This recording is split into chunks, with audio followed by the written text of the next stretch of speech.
Perkenalkan, nama saya Khairul Abdi, perwakilan dari kelas 12.5. Sebelumnya saya mohon izin kepada Ustaz, izin memakai waktunya sebentar. Dan tadi sudah dipimpin oleh Abi untuk takbir, namun saya dengar masih kurang meriah, jadi akan saya ulang sekali lagi. Sallu ala Nabi, Sallu ala Nabi Muhammad.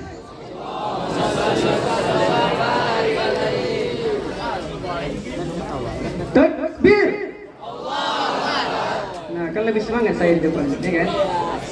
Oke, sebelum saya mulai saya ada sedikit pantun untuk kita semua. Bukan asam sembarang asam, asam dibeli dari kota Setabat. Bukan salam sembarang salam, salam saya dijawab dengan semangat. Assalamualaikum warahmatullahi wabarakatuh.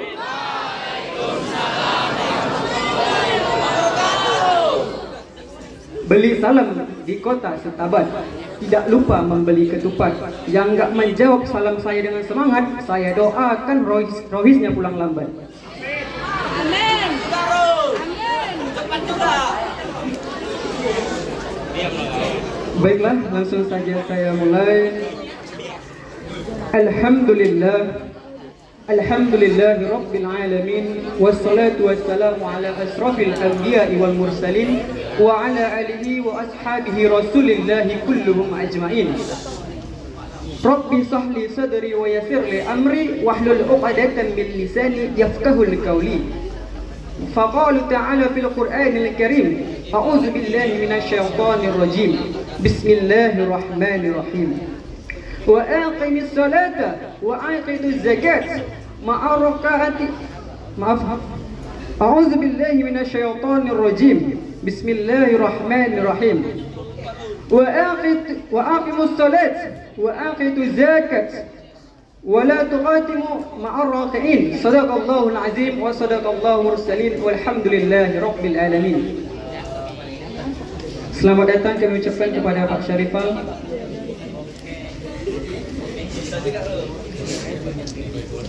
Dan selamat datang juga kepada tamu kami yang telah berhadir, alumni SMA Negeri 19 Medan.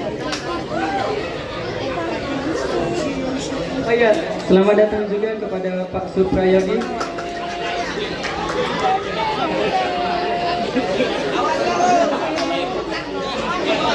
Sallu ala Nabi.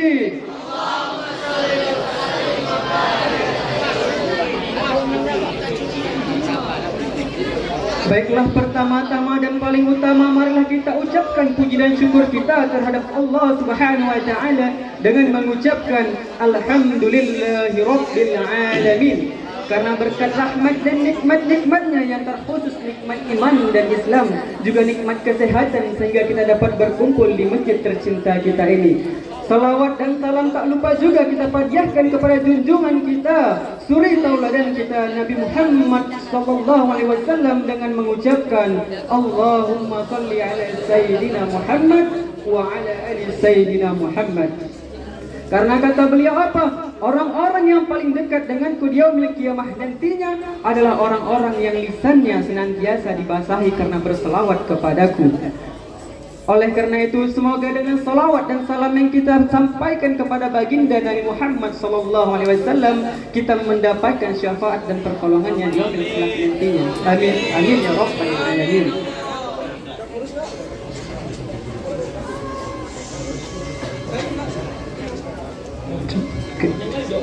Baiklah, pada kesempatan yang mulia ini suatu kehormatan bagi saya dapat berbicara di depan Bapak Ibu guru sekalian, dapat bertausiah di depan teman-teman sekalian. Namun sebelum itu, yang saya hormati Bapak Kepala SMA Negeri 19 Medan, Bapak Syahrifal Putra SPDM HUM. Yang saya hormati Bapak Ibu guru yang telah berhadir, serta yang saya banggakan dan saya muliakan rekan-rekan SMA Negeri 19 Medan.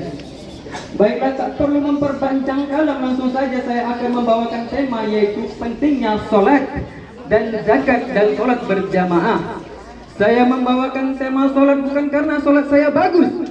Saya membawakan tema sholat bukan berarti sholat saya sempurna. Saya membawakan tema sholat karena ingin mengingatkan kita semua, seperti yang kita ketahui ketika seluruh kaum Bani Israel telah masuk ke dalam Islam, dan berbalik dari jalan kemungkaran dan kemaksiatan. Yang pertama kali diajarkan oleh baginda dari Muhammad sallallahu alaihi wasallam yaitu salat, semata-mata meminta pertolongan dan pengampunan dari Allah Subhanahu wa taala.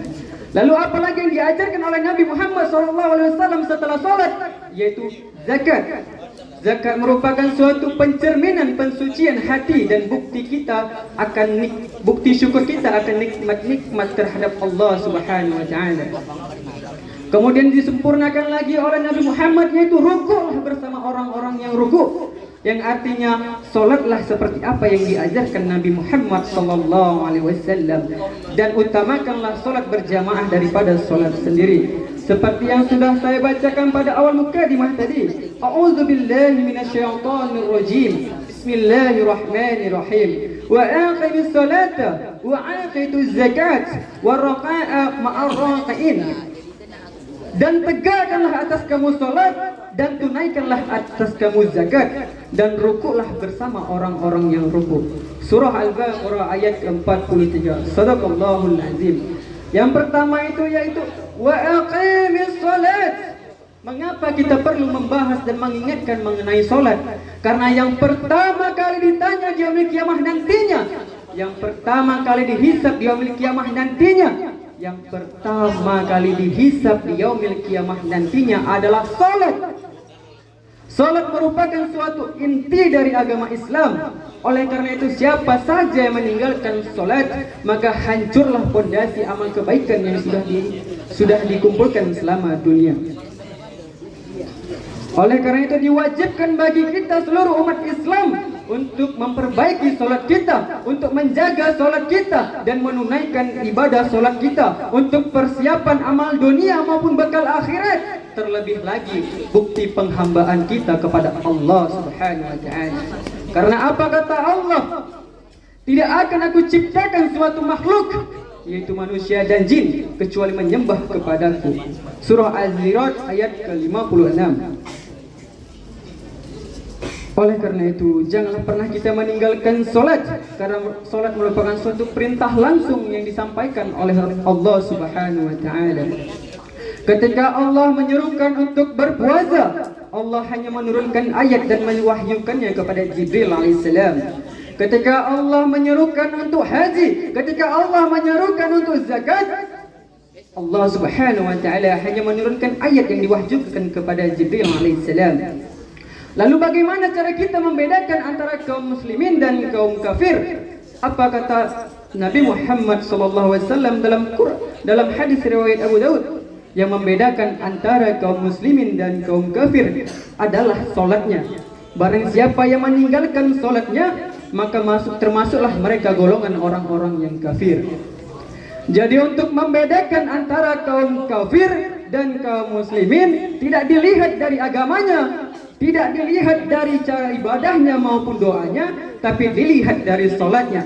Man taraka salata muta'aiman, barang siapa yang meninggalkan solat secara nyata, faqad kafara jihara, maka kafirlah dia secara nyata. Rekan-rekan SMA Negeri 19 Medan yang dirahmati oleh Allah Subhanahu wa taala. Sudah dijelaskan kepada kita semua bahwa tujuan dan arah hidup kita semata-mata hanya mengabdi kepada Allah Subhanahu wa taala. Semoga kita terhindar dari orang-orang yang kufur dan musyrik. Amin amin ya rabbal alamin. Setelah wa aqimis salat, kemudian Nabi Muhammad sallallahu alaihi wasallam kembali mengajarkan suatu ibadah yang setimpal dengan salat. Apa itu? Wa aqituz zakat. Nabi Muhammad sallallahu alaihi wasallam mengajarkan kita untuk zakat. Zakat merupakan suatu ibadah yang setimpal dengan salat.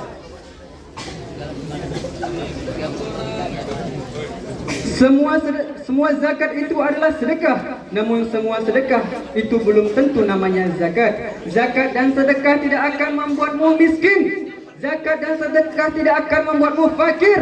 Bahkan zakat dan sedekah akan membuatmu menjadi seseorang yang mulia di mata Allah Subhanahu wa taala. Sebagaimana yang sudah dijanjikan oleh Allah Subhanahu wa taala dalam surah Al-Baqarah ayat 245. Apa kata Allah? Barang siapa yang meminjamkan pinjaman kepada jalan Allah, yaitu pinjaman yang baik, menafkahkan hartanya di jalan Allah, maka orang tersebut akan dilipatkan baginya suatu pahala yang berganda dari tempat yang tak terduga, dan Allah akan menyempitkan dan melapangkan bagi rezeki dari orang yang memberinya dan akan dikembalikan kepadanya.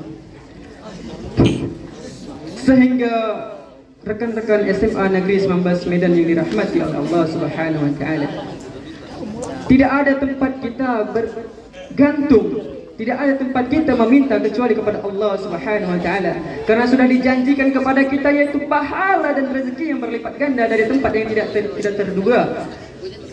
Pada zaman ini masih banyak kita lihat manusia yang menggantungkan dan mengharapkan sesuatu dari orang lain. Masih kita temukan seseorang yang berharap kepada orang lain demi sebuah pangkat dan gelar. Masih kita temukan seorang guru yang mengharap kepada kepsek. Masih kita temukan seorang siswa yang mengharap contekan kepada temannya.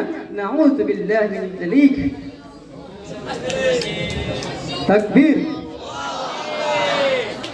Seperti saya di depan ini tausiah, saya capek, walaupun saya capek, saya haus dan saya lapar, saya tidak boleh meminta dan saya tidak boleh mengharap kepada panitia untuk menyediakan segelas air maupun saya hanya mengharapkan ridho Allah Subhanahu wa taala.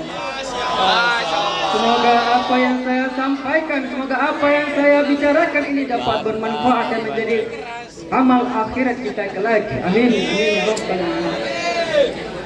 Bahkan di akhir zaman ini sudah kita temukan, banyak kita lihat orang-orang yang berharap kepada pasangannya yang belum jelas statusnya, yang belum jelas hubungannya, dia berharap kepada pasangannya. Na'udzubillah min. Sampai bela-belain bangun tahajud. Ya Allah, kata kaum ibu-ibu nih, ya Allah, aku rela bangun tahajud ya Allah. Kalau memang dia jodoh hamba ya Allah, ya Allah. Kalaupun mereka bukan jodoh hamba ya Allah, matikanlah jodoh ya Allah. Auzubillah. Lalu apa dibalas oleh laki-laki? Ya Allah, ya Tuhanku, aku bangun tahajud meminta kehendak-Mu ya Allah. Kalau memang dia bukan jodohku ya Allah, yang satu lagi pun tidak apa-apa ya Allah, yang satunya pun tidak apa-apa ya Allah, atau yang satunya lagi ya Allah. Jadi tidak boleh kita berharap kepada manusia, nggak boleh kita berharap kepada suatu makhluk hidup kecuali kita berharap kepada Allah. Nggak boleh kita berharap kepada manusia. Betul apa betul? Betul atau betul?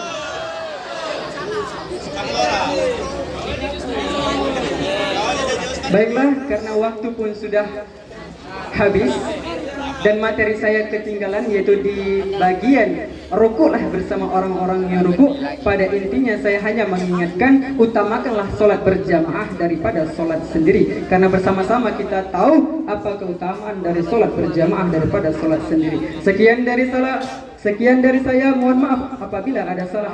Kepada Allah saya memohon ampun dan kepada rekan-rekan saya memohon maaf. Sekian dari saya, assalamualaikum.